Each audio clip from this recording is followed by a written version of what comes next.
알겠습니다. 그럼 바로 다음 시청자님 만나볼게요. 안녕하세요. 예, 수고하십니다. 네, 시청자님 감사합니다. 오늘 어떤 종목이 궁금하실까요? 예, NC소프트요. 네, NC소프트요. 예. 매수는 얼마에 하셨고 또 비중은 몇 % 두고 계실까요? 예, 매수는 45만 8천 원 했고요. 네. 예, 비중은 45%예요. 45,800원에 45% 맞으시죠? 예, 예. 네, 바로 문서진 전문가 연결해 드릴게요. 예. 네, 전문가님. 안녕하세요, 시청자님. 예, 수고하십니다. 네, 새해 복 많이 받으십시오. 예, 예, 새해 복 많으십시오. 네, 제가 새해 또 이제 첫 전화 연결로 또 NC소프트가 또 공교롭게도 걸렸네요. 예. 근데 NC소프트는 지금 굉장히 좀 중요한 시점이긴 맞습니다. 뭐냐면, 일단 50만 원이라는 상징적인 주가를 찍었습니다. 찍었고, 예. 물론 시장이 이제 조정을 보였죠. 물론 시장이 조정 보인 거에 대비하면 상대적으로 잘 버티고는 있는 종목은 맞아요. 그렇지만, 지금 주의 깊게 봐야 되는 건 뭐냐면 이런 거예요. 지금 저는 NC소프트를 항상 이야기드리지만 긍정적인 뷰로 계속 보고 있습니다. 전 여전히 긍정적으로 보고 있어요. 그러니까 일단 긍정적인 이야기부터 제가 해드리자면 아시겠지만 신작 모멘텀이 굉장히 많습니다. 내년, 그러니까 올해죠. 올해 이제 다 나옵니다. 특히 이제 리니지 이제 2죠. 2M이 이제 그 2분기에 출시가 되고, 그 다음에 뭐 블레이드 앤 소울, 그 다음에 아이온까지 해서 다 모바일 관련 종목도 쭉 나오고, 연말에는 뭐 TL이라는 또 PC게임에 대한 또 기대감도 있으니까 쭉 괜찮습니다. 그리고 올해는 사상 최대치 실적이 나올 가능성도 높아요. 다 괜찮아요. 그리고 판호도 열릴 수도 있다. 만약에 판호까지 뭐 심사를 받아서 중국 쪽 매출까지 기대를 해본다면 목표 주가는 저는 더 상향해야 된다고 봅니다. 한 70만 원까지는 봐야 된다고 보고요. 판호에 대한 기대감이 없다는 전제하에서 지금 현재 우리가 합리적으로 목표 주가를 잡을 수 있는 건 한 60만 원 정도를 잡으면 되거든요. 자, 그런데 왜 지금이 중요하냐면 분명히 좋습니다. 그러니까 긍정적인 재료는 계속 나오는데 물론 시장의 핑계를 댈 수 있지만 그래도 사실 NC소프트 같은 경우는 시장이 꺾임에도 불구하고 계속 잘 갔었잖아요. 예. 근데 최근에 약간 상승 탄력이 좀 둔화됐잖아요.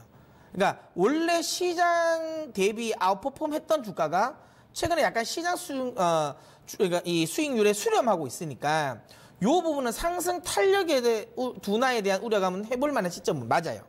무슨 말인지 아시겠어요? 저는 이 종목을 중기적으로 봤을 때 부정적으로 보지 않아요. 하지만 제가 부정적으로 보지 않는다라고 해서 마냥 이 종목을 그냥 지금 자리에서 계속 끌고 가기는 힘들다. 왜 이런 이야기를 드냐면 그거예요. 예전에는 계속 조차 매수 이야기 했는데 왜 의견이 바뀌었냐? 의견이 바뀐 건 아니고요. 가격이 바뀐 거죠. 그러니까 40만 원 초반대는 들어가다 싼 거고요. 지금 가격대는 약간은 부담될 수 있는 가격대. 그 다음에 아까도 이야기 드린 것처럼 주가가 조정을 보이는데 여기에 어쨌든 지금 약간은 조금씩 수렴되고 있다는 건 좀 문제가 될 수 있다. 그러니까 우리가 모르는 뭔가의 문제가 있을 수도 있다라는 걸 염두는 해둬야 돼요. 무슨 말인지 아시겠죠? 자, 그러면 이런 거예요. 저는 그 문제가 그러니까 아이온의 문제일 수도 있다라고 잠깐은 생각합니다. 이게 뭐냐면, 그러니까 뭐, 이게 많이 게이밍 이거 안 보시는 분은 잘 모르지만, 최근에 아이온이 PC 게임입니다. 아이온이 업데이트를 했습니다. 굉장히 크게 업데이트를 했는데, 이게 이제 뭐, 그러니까 유저들 사이에서는 흔히 말하는 폭망각이다. 그러니까 왜냐면, 뭐, 이 정도로 이렇게 유저를 해버리면, 그러니까 업데이트를 하면 뭐 다 떠나라는 말이냐. 이런 식으로 해서 약간 불만이 꽤 많아요. 그래서 지금 아이온 뭐, 그러니까 뭐 이렇게 들리는 소리는 꽤 4분기 매출이 꽤 많이 떨어졌다라는 이야기가 나옵니다. 물론 근데 아이온이 NC소프트의 매출에 차지하는 비중은 크지가 않아요. 크지가 않아서 아이온 때문에 이게 뭐 추세 하락한다 아닌데 뭐가 문제냐면 그러니까 이런 식의 만약에 과금 방식이 나머지 게임들에게도 접목이 되면 문제가 될 수 있다라는 거죠. 무슨 말인지 아시겠죠? 그래서 근데 이거를 만약에 뭐 시장 투자자들 뭐 외국인이나 죄송합니다. 기관들이 이거를 인지를 하고 매도를 하는 거면 조금은 더 내릴 수 있어요. 근데 그게 아니라 그냥 단순히 시장이 안 가니까 기본적으로 그냥 차익 실현을 한다. 그리고 이제 공매도가 최근에 좀 붙었잖아요. 그래서 공매도 뭐 많이 올랐으니까 공매도 치는 거니까 그것 때문에 눌린다라고 이해를 한다면 만약에 단순히 그 정도면 그냥 이 종목은 오히려 더 매수하는 게 맞습니다. 근데 이거 중요한 게 뭐예요? 어쩐지 알 수가 없잖아요, 사실. 뭔지는. 그럼 어떻게 해야 되겠어요? 저는 기술적으로 일단 이때는 대응을 해야 된다고 봅니다. 저는 60일선이 이탈되면 시청자님 일단은 한 번을 끊으세요. 비중이 많으시잖아요. 40% 넘잖아요. 그러면 지금 60일선이 한 46만 원 언저리거든요. 그러니까 딱 시청자님이 매수하셨던 그 가격대인 것 같아요. 예. 그러면 손해를 보지 마시고 만약에 60일선 이탈이 되면 절반 정도라도 일단은 매도를 해놓으세요. 아시겠어요? 예. 해놓고 그리고 NC소프트를 안 보는 게 아니라 그리고 계속 추적을 하세요. 그래서 남아있는 금액은 떨어질 때 한 44만 원 정도까지 오면 한 5% 정도 추가 매수하시고요. 기다렸다가 한 121선까지 오면 다시 한번 추가 매수를 5% 하셔서 한 30%까지는 채우셔도 돼요. 아시겠어요? 그래서 평단가를 좀 낮추십시오. 그리고 목표가는 뭐 한 50, 원래대로 한 60만 원 정도 보고 가시면 되고요. 만약에 뭐 40, 그러니까 60일선 이탈되지 않으면 굳이 매도할 이유는 없습니다. 그냥 그 비중 다 들고 가셔도 돼요. 근데 60일선 이탈되지 그러니까 한번 이탈됐다가 44만 원까지 갔다가 121선까지는 안 가고 다시 올라오면 추가 매수할 필요는 없고요. 그리고 만약에 지금 46만 원 이탈되지 않고 계속 올라간다면 저는 개인적인 생각에는 50만 원 언저리에서는 한번 10%라도 수익 실현 해놓고 가세요. 왜냐하면 여기서 약간 기간 조정을 나올 수도 있거든요. 50만 원.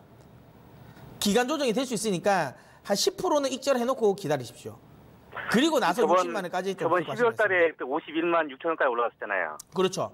근데 50만 원이나 상징적인 위치가 있기 때문에 딱 그때까지 예. 간다고 보기는 어렵고요. 50만 원에서는 또 한번 눌려줄 수도 있습니다. 그래서 그때까지 오면 딱 10%만 익절을 하시고 나머지는 30%는 그냥 들고 가셔서 60만 원까지 그렇게 대응하시면 될 것 같아요. 저는 지금 목표가를 한 55만 원 보고 있거든요. 그러면 아까도 있지만 그렇게 보시더라도 50만 원에서는 최소한 비중을 10%는 익절을 하고 가시는 게 좀 나아요. 아, 예. 예, 그게 조금 더 가볍습니다. 왜냐하면 아까도 얘기했지만 여기서 바로 빡 쏘고 예전처럼 그러니까 작년 이제 8월 달부터 12월 달까지 한번 강하게 확 쐈던 흐름은 일단은 죽은 건 사실이에요. 그러면 이게 다시 기대감이 부응이 되려면 2분기에 리니지 M이 출시가 되니까 그러면 비기본적으로 저는 한 3월 달 정도에 다시 한번 올라올 수 있다고 보거든요. 그럼 그때 시간이 좀 필요하잖아요. 그때까지. 그러니까 비중을 너무 많이 가지고 있으면 그때까지 기다리는데 너무 제가 보기에는 좀 그러니까 어려움이 겪을 수도 있다라고 봅니다. 그래서 아까 이야기 드린 것처럼 46만 원 이탈되면 60일선 이탈되면 일단 절반 매도하고 떨어질 때 추가 매수하시고요. 46만 원 이탈되지 않아도 50만 원 정도까지 올라오면 10%는 익절하고 그 다음에 기다리십시오. 그리고 뭐 지금 시청자님이 지금 생각하고 계신 55만 원까지 그까지 들고 가시면 될 겁니다. 아시겠죠? 예, 알겠습니다. 네. 진단 자세히 도와드렸습니다. 오늘 문서진 전문가가 진단해준 내용들 잊지 말고 잘 기억하셨다가 더 큰 수익 이루셨으면 좋겠습니다.